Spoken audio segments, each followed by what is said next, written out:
Welcome to KTP, Kepo Tapi Peduli, the podcast di mana kita bakal kepoin our girl crushes di Indonesia who are doing hot girl things and thriving di bidang mereka. Nah, hari ini kita mau ganti format dikit nih, biar kita bisa curhat juga dong tentang hidup kita. So, gue Josephine bakal kepoin my co-host Dina on how she found the one. Biar ada sedikit konteks, intinya setelah putus-balikan lagi, pacaran long distance, tinggal bareng di waktu pandemi, Dina sekarang udah nikah dan bahagia untuk lebih dari 2 tahun. Hari ini gue bakal kepoin Dina about her love life. Gimana dia bisa tahu bahwa suaminya sekarang ini the one? Ada gak hal yang dia pelajari setelah nikah? Apakah Dina pernah kangen balik pengen jomblo? Stay tuned to hear more.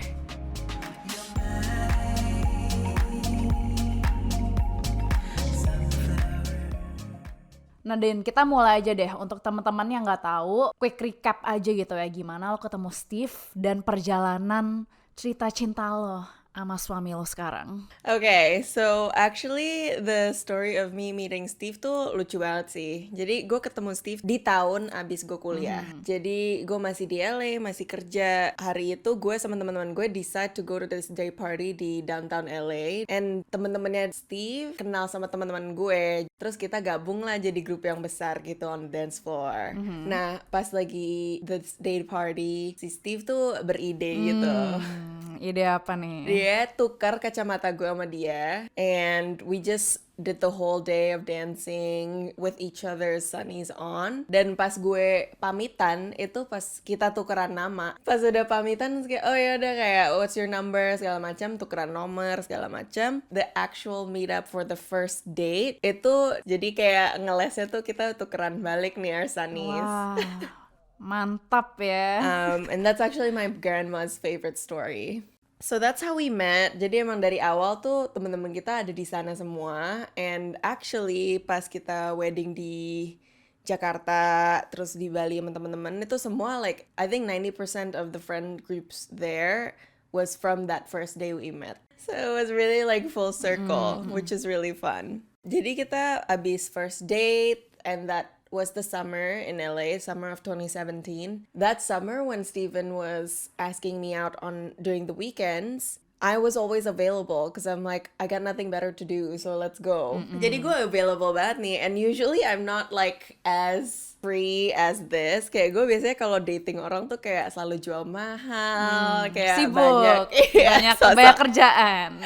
Pura-pura sibuk. That summer, everything was so fun. Like, I had so much fun. We had a lot of like activities. Like we would go to the beach, like go to concert, like so many different activities. Terus gue tuh orangnya skeptik kan. Jadi this whole summer tuh gue selalu kayak, when is the date that's gonna ruin it gitu loh. I was always waiting for the other shoe to drop, but it never dropped. It was just beautiful until the end of the summer. Terus tiba-tiba dia ghost gue.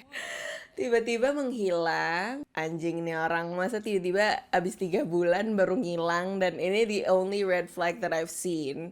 Terus ya udah abis 2 minggu gue diemin, dia ghosting. Akhirnya gue SMS gitu kan, kayak dude what's happening, kayak what's up. Terus dia kayak oh I'm sorry I got busy with work, kayak alasan-alasan gitu kan. Gue langsung kayak galak gitu, kayak no fuck you, gue gituin. Terus dia offended gitu, kayak dia tuh kalau misalnya gue just say the F word to him and it's for him, dia jadi ngerasa kayak oh my god I'm so sorry, kayak dia langsung overcompensate with like a long text gitu loh, kayak berparagraf gitu. Gue kayak no it's too late. Ya udah nih, akhirnya kita cold war. You know, when you know the other person is watching you on social media, you're not gonna like say anything. That happened for like 6 months. And this whole time tuh gue kayak the time for me to reflect, right? Because I'm like, that was really fun and I'm really heartbroken. Gue sampai bilang ke Mel, like, I think he was the one. Like, I would have totally married him. And I'm literally, out of all of my group of friends, the last person to be married. Marriage was never in my head or my plans. But I kept on thinking about him, and I was thirst trapping hard left and right whenever I can. It finally worked out, even though ujung-ujungnya gue yang... Jadi Steven and I are both very, very stubborn. We're the same signs. We're both very stubborn. Even though I know he's watching my stories and I can thirst trap or whatever, ujung-ujungnya gue lagi yang kayak halo-halo duluan gitu. Kayak I slid into his DM like, oh my god. And that started the conversation again. After we started DMing and then we started texting again, akhirnya kita ketemu nih abis 6 bulan. By this time, gue udah decide untuk pulang ke Indo for good. Abis itu akhirnya gue cabut ke Indo for good. Fortunately, he was sent to Hong Kong for work a month later, so I actually got to see him. And that kind of set the tone for the long distance relationship. So he thought that was possible. Like it made long distance possible in his mind. There was no plans of seeing each other at all after Hong Kong. Kayak gue nggak bakal ke US lagi anytime soon, dia nggak bakal ke Indo anytime soon. Jadi ada lagi break. Ya udahlah, daripada kita kayak masih chatting sama each other and like we're kind of holding each other back from seeing other people. We decided to like, let's break up here so then we both can move on from each other soon and like get on with our lives. Seminggu abis itu dia telepon gue and was basically like, you know, I thought about it again and like I really have a good time when I'm with you and I feel good about you, lalala. Kayak itu 2 jam kita ditelepon. Basically decide that like, okay, like let's do this and let's do it right, long distance. So at that point we were like, I think the next step is that you see my parents in Indo. Ya udah, akhirnya gue 1,5 tahun di Indo and we did the long distance and he came to Indo for that whole time that I was living in Indo anyway. By December, he brought up like, what about getting married? So like the getting married idea came from like, let's be in one place together instead of doing long distance for a long time. By the time the second time he visited Indonesia, itu buat proposalnya. Abis itu the third visit was Bali and the wedding gitu. Abis itu udah gue 1,5 tahun di sana, baru deh gue ke Amrik and actually do the civil wedding here. And we've been married since. Amazing. And did the pandemic together, which is crazy. From long distance langsung ke pandemic tuh gila sih.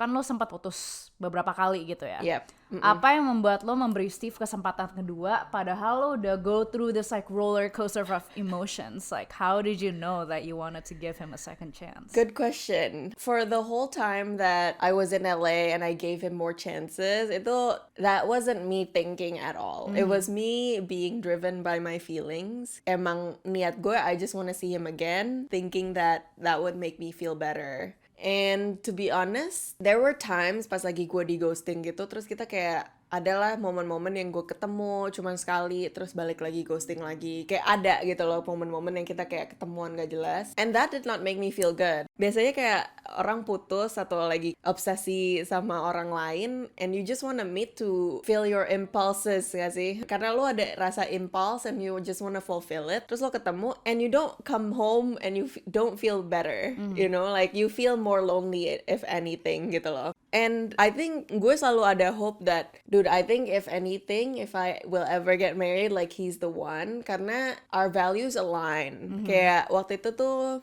gue nggak ada plan untuk punya anak kan. Dan gue ngerasa juga, kalaupun gue pengen punya anak, I'd rather adopt. Dan pas kita PDKT sebelum gue di ghosting ini, dia mention like, yeah, I feel like I'm the kind of person who is now okay with not having a kid. And for the whole time that I've been dating men, I've never met anyone who is like that.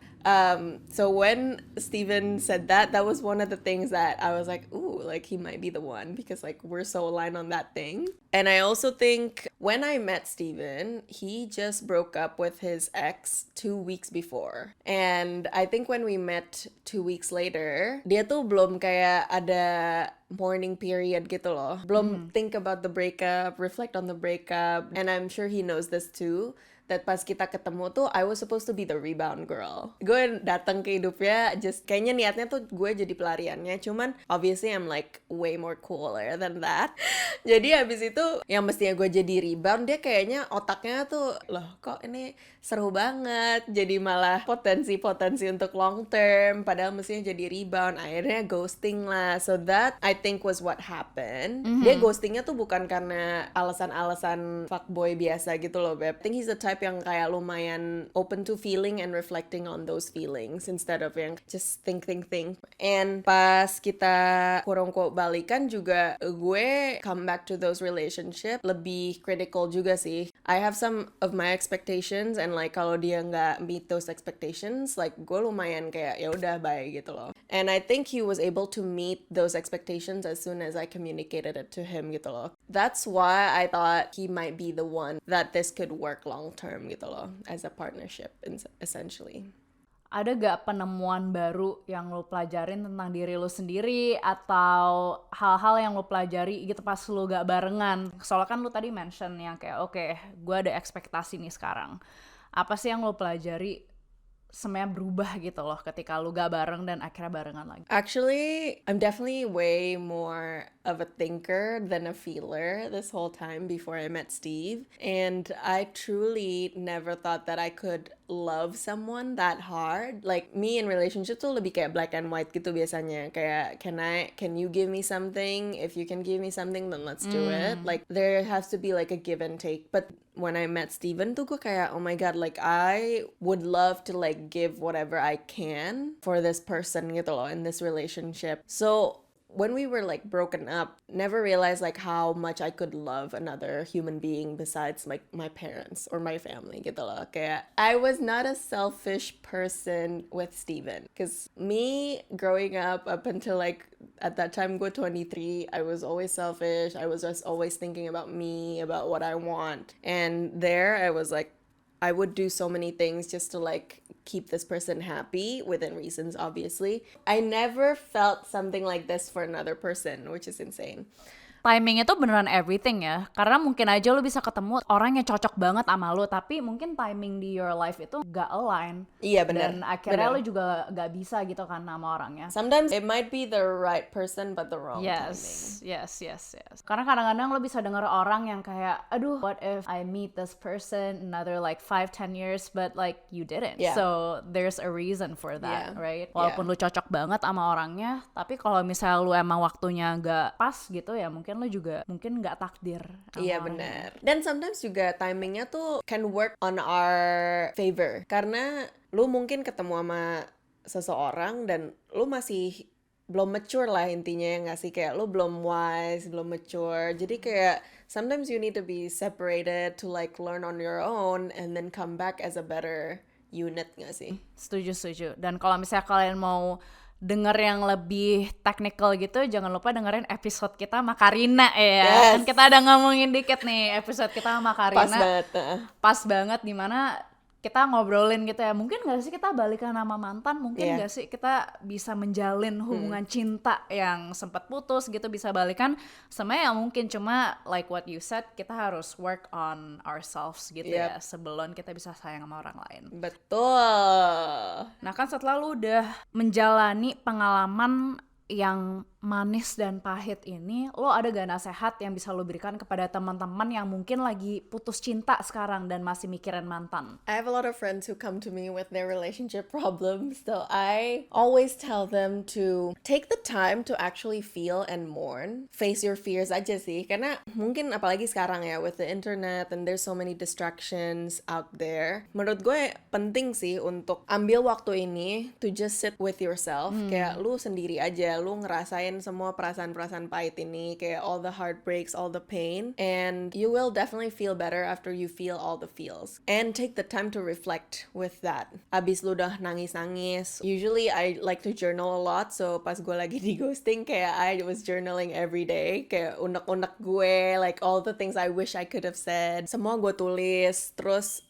biar ada outlet aja sih. And itu juga advantage-nya cewek-cewek sih, karena kita tuh usually kita lebih feely kan daripada cowok-cowok, lebih in touch sama emotions, and that's a good thing because we have an outlet. We have so many outlets. You can talk to your friends instead of like kalau people who are more masculine, actually they have a hard time to talk about their feelings or even like face their feelings, and then they just keep it. It's not going anywhere, and that's usually like comes out in weird places later on. Nah, kalau misalnya orang-orang yang baru putus, baru heartbroken, when you get to feel and think about your feelings feelings, you have a clear idea of what you want in the future. For example, pas gue di ghosting tuh abis gue udah journaling, crying on my own, like curhat ke temen-temen segala macam, karena gue udah mikirin all of the feelings that I felt, gue jadi ada pengertian gitu kayak, okay, if I meet another guy, like this is what I want next. Like I'm not gonna settle for blah blah blah blah blah. Like this is what I expect from the guys that I see. Da, da, da, da. Instead of like just sitting on that, you learn a few things for the next relationship you will have gitu loh. Mantap. Oke, gue mau sekarang ngomongin tentang hidup lo yang udah nikah gitu lah ya. Kan lo tadi mention pas lo lagi PDKT sama dia atau lo udah balikan lagi itu lo ada perasaan bahwa dia tuh the one. Nah, kalau misalnya lo sendiri pas waktu itu lo percaya gak dengan konsep belahan jiwa atau soulmate? In my opinion, in my core, I believe that soulmates tuh nggak cuman harus jadi significant other sih. It can be your best friend. It can be your sister. Like, there's so many soulmates out there for like different reasons sih, menurut gue. Dan mungkin kalau misalnya Steven, gue lebih nyadarnya tuh, okay, I think we can work as a long-term partnership gitu loh. Karena I think like so many different people can be my soulmates in like different ways. Pas lu break sama Steve, pernah gak lu merasa yang even though you felt like he was the one, pernah gak lu kepikiran tentang orang lain yang kayak okay, mungkin kalau misalnya dia emang gak sama gue ya mungkin dia bukan orang yang for me gitu lah. Because mungkin some people bakal argue kan, well you guys are obviously not together at that point. Terus gimana lu bisa tahu dia tuh the one dan still stick to that idea? Kayak lu pernah gak kepikiran bahwa ada orang lain gitu? I definitely think there is a possibility that there was like he was seeing other people or maybe try to like date other people. Karena menurut gue itu lumayan fair game. And like, were you afraid? Actually, that was my core question. Because obviously that time is very unknown. It's like an unknown time. Yeah. Were you ever worried or afraid that he would find someone else, that maybe there's someone else for you? Yeah. This is a great question. In that period, karena gue gak tahu gue bakal balikan sama Steven atau enggak, gue juga pun seeing other people at that time. Which is fair, you were single. Kayak gue gak mikir gue bakal ketemu. Terus gue lagi, otak gue juga kayak, dude, I'm gonna be moving to Indo. Like, I literally will never see Steven again. Di gue pun, gue ngerasa gue just seeing other people tuh buat get over him. Lebih kayak rebound gitu. Jadi pas kita ngobrol-ngobrol lagi abis ghosting, it's more of a temp check on your own, you know? Kayak gue ngerasa ada yang something fishy gak nih pas gue ketemu lagi sama dia. Pas itu gak ada, jadi kayak gue ngerasa bener-bener kayak we went back to where we left off. And that to me, whatever happened in this past 6 months, like I don't really care. Cause like we can still be our best selves with each other yang gue kenal 6 months before gitu.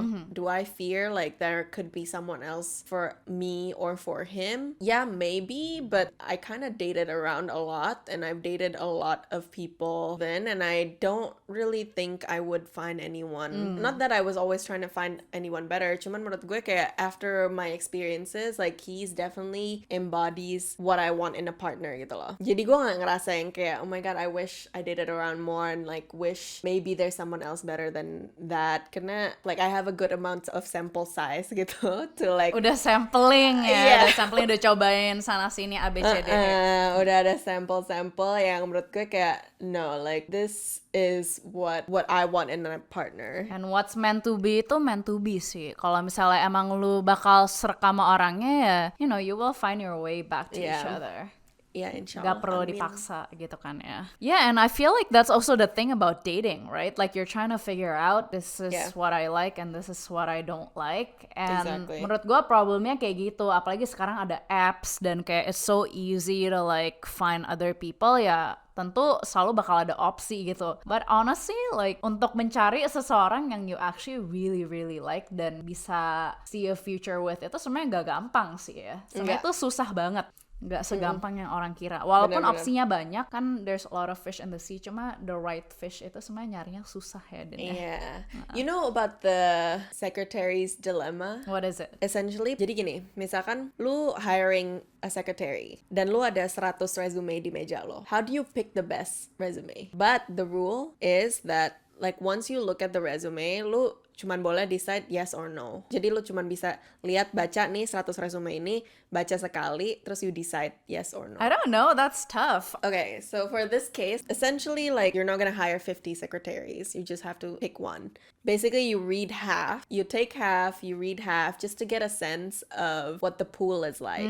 Dari 50 ini, you get a sense of who are the people who are applying. So then after 50 lu udah baca, and every one of those 50, you just say no. 50 yang terakhir tuh, actually, you decide whether or not, like, these are better than those 50 gitu loh. Karena lu udah tahu gitu ya, udah ada pengalamannya, udah ada feel. That kind of, you can apply that to dating, because I'm a firm believer that dating around when you're young, lu jadi ngerti banyak tentang diri lo juga gitu loh. Ngerti banyak tentang diri lo, ngerti banyak tentang the people you're attracted to or who you like, and every relationship can kind of teach you who is your ideal partner. Every time gue dating someone tuh jadi, okay, like the next one I don't want that, the next one I want this, the next one I want that, I don't, yang gitu-gitunya. Jadi me dating around when I was young kind of helped me be able to decide easier about like who I want in my partner. Kalau kalian menikmati episode ini, jangan lupa dengerin episode kita yang lain di streaming platform favorit kamu. Tadi lu sendiri mention bahwa lu merasa mungkin lu muda gitu ya, pas nikah itu lu masih lumayan muda. Ada gak orang lain yang juga pernah bilang langsung ke muka lu yang kayak, lo kok masih muda banget dan nikah sih? Dan perasaan atau tanggapan lu tentang hal ini apa? Okay, this is what I was struggling with pas gue mau decide untuk nikah sama Steven or not. Gue literally kayak identity crisis. Kayak I really want to have my own career, like I have so many dreams on my own. Masa gue masih muda kayak gini, gue tiba-tiba nikah. Like I just burden myself with all of these ideas of what a wife should be, right? Cuman kan generasi kita, we're kind of redefining everything at this point, you know? Like they're defining like what partnership even looks like. And that's a cool thing. Pas gue masih struggling with this identity crisis, my dad actually said something that I took to heart. Okay, like your struggle right now is like lu pengen punya karir sendiri yang lu lagi menata sendiri nih dari dulu. Ya udah, kenapa lu, kalau misalnya lu married, kenapa lu harus milih si karir itu atau enggak gitu loh, sebagai orang yang udah nikah gitu loh. Karena that career that you want, it's already gonna be hard even if you're a single person, you know. Lu mau single mau gak single pun, lu punya karir sendiri tuh emang susah. Jadi kayak kalau lu bisa punya a partner di sebelah lu yang bisa support lu, bisa bantu lo in any way, that shouldn't be a problem. Like it actually should help you to build your own career gitu loh. Jadi as a young person, if you have the option to marry your one, just think about that. Like what do you really want? Misalnya lu pengen punya karir sendiri, like this person should not be a problem to get to your career gitu loh. Kalau misalnya mereka jadi problem, like maybe that's not the right person. I think you as a single person, kayak lo nggak punya pacar atau nggak punya significant other, essentially, like just life as a single person is already hard. Like even though, you know, like you spent all your 20s to be able to be independent and live on your own, like figuring shit out on your own, like that's amazing. Day-to-day life is just hard to do it perfectly just by on your own. And if you meet someone who can alleviate and like bagi dua responsibilities-nya gitu kan, that is an amazing thing that I would totally recommend for everyone. Cuman emang finding the other partner is a hard thing, karena dating itu juga bisa bikin pusing gitu loh. Kayak nggak semuanya bakal ngebantu lo dan take the partnership seriously gitu loh. Sometimes kayak lu meet someone terus malah bikin lebih banyak problems gak sih? Just partnering up or committing to a relationship just to commit to a relationship, I don't think that helps anyone in the relationship. But if you find someone who you can share your life experiences and the responsibilities and things like that, definitely that will add to your life, I think. Dan sepertinya tuh walaupun lo sendiri kan lo juga orang yang independen dan lo juga ada karir sendiri, dan walaupun lo bisa menghidupi jalan hidup ini sendiri, tapi tuh dengan Steve lebih baik gitu ya. Like he makes your life better. Iya, jadi mungkin pencerahannya tuh lebih kayak, will this person add to my life if we do this committed thing gitu loh. Bukan lebih kayak, oh my god, they're my soulmate, they're gonna like solve all my problems. It's not gonna be like all solved, because life on your own versus life together, there's always gonna be like new problems anyway. It's just like facing it together, is that gonna be easier? Is that gonna be more favorable daripada lu sendirian aja gitu. Kan lo sekarang udah nikah gitu, dan tentu pas lo pacaran PDKT itu lebih romantic relationship gitu ya. Lo ada gak hal-hal yang lo sadari berubah gitu mungkin setelah lo nikah, for the better, for the worse? Karena kalau misalnya lo pacaran sama nikah itu kan komitmennya beda. This is actually something that I think about a lot, karena menurut gue I got married lumayan muda kan. Jadi ngerasain bedanya zaman-zaman pacaran, zaman-zaman PDKT versus zaman pas udah nikah tuh, it's still very fresh in my memory gitu ngerasanya, you know. Pas gue ngerasain emang lumayan lah, kayak mungkin gak se-hot zaman dulu, atau gak kayak you don't really feel the butterflies anymore because you already know this person for so long. I think we both put an effort karena dua-duanya juga masih muda, and I think we both feel that way. Jadi kita put an effort to try to like have date nights, for example, atau like go out, yang what we did a lot pas pacaran tuh kayak we go to concerts a lot. Jadi kita belakangan juga we went to a lot of concert shows, traveled a lot. Our effort to keep that passion alive is by doing more new experiences together lah. Dan sejak lo menikah, apa kebahagiaan paling besar? Wow, these are amazing questions. I think the biggest advantage, or maybe the best part of getting married, is you definitely have a rock at home. You come back home and you have like your base lah, home base jatohnya. And you don't really ever feel lonely at home. Kayak sometimes pas gue masih zaman-zaman single, like life can be so fun when you're with everyone else, you know, kayak when you're going out a lot, when you're with your friends, and then you come back home, you kind of feel lonely karena ya udah lo di rumah aja gitu kan. And maybe that's just my personality, that sometimes like feeling lonely I don't really vibe with. And obviously some other people might enjoy that too. Cuman for my personality, and also definitely for his personality, like having someone at home yang selalu on the same page, we're always aligned, that is nice, because then you don't really always feel that lonely. And also I think we both benefit a lot from checking each other out gitu loh. Misalnya dia lagi terlalu down, atau gue terlalu anxious from work, things like that, like when we're both on our own feeling too much of something, the other one can check on us gitu loh. You'll feel fine, like just basically talk each other down. And of course, just like handling life together, the life responsibilities like rent or cars, insurance, or things like that yang gitu-gitu, like functionalnya tuh ada kebagi kerjaan gitu loh. Kayak I take care of a few things, he takes care of the rest of things. That definitely makes the marriage worthwhile, because then you're just not being responsible for everything that we need to do. Makes adulting easier.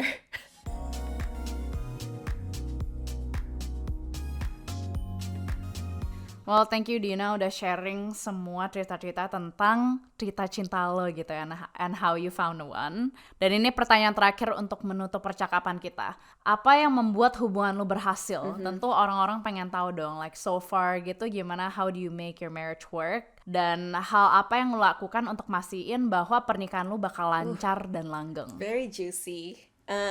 I think communicating a lot, communicating as much as I can definitely helps in the relationship, because then like you're always working together to be better as a unit. I think what works for me is that you put an effort to like keep the relationship as spicy, as fun as possible gitu loh, whether it be scheduling date nights routinely, take trips together, atau going to concert and things like that. Mungkin kalau pandemi di Indonesia kan beda ya, lagi lockdown segala macam, so just figure out a way to keep it spicy, and like jangan lupa untuk not take it for granted gitu loh, not take the other person for granted. There's always room to like make each other feel like it was your PDKT days menurut gue. Semoga kalian menikmati obrolan kita hari ini dan jangan lupa follow kita di @ktpdpodcast untuk update dan cuplikan dari rekaman kita. Episode baru akan dirilis setiap 2 minggu. Much love from your hosts, Josephine dan Dina.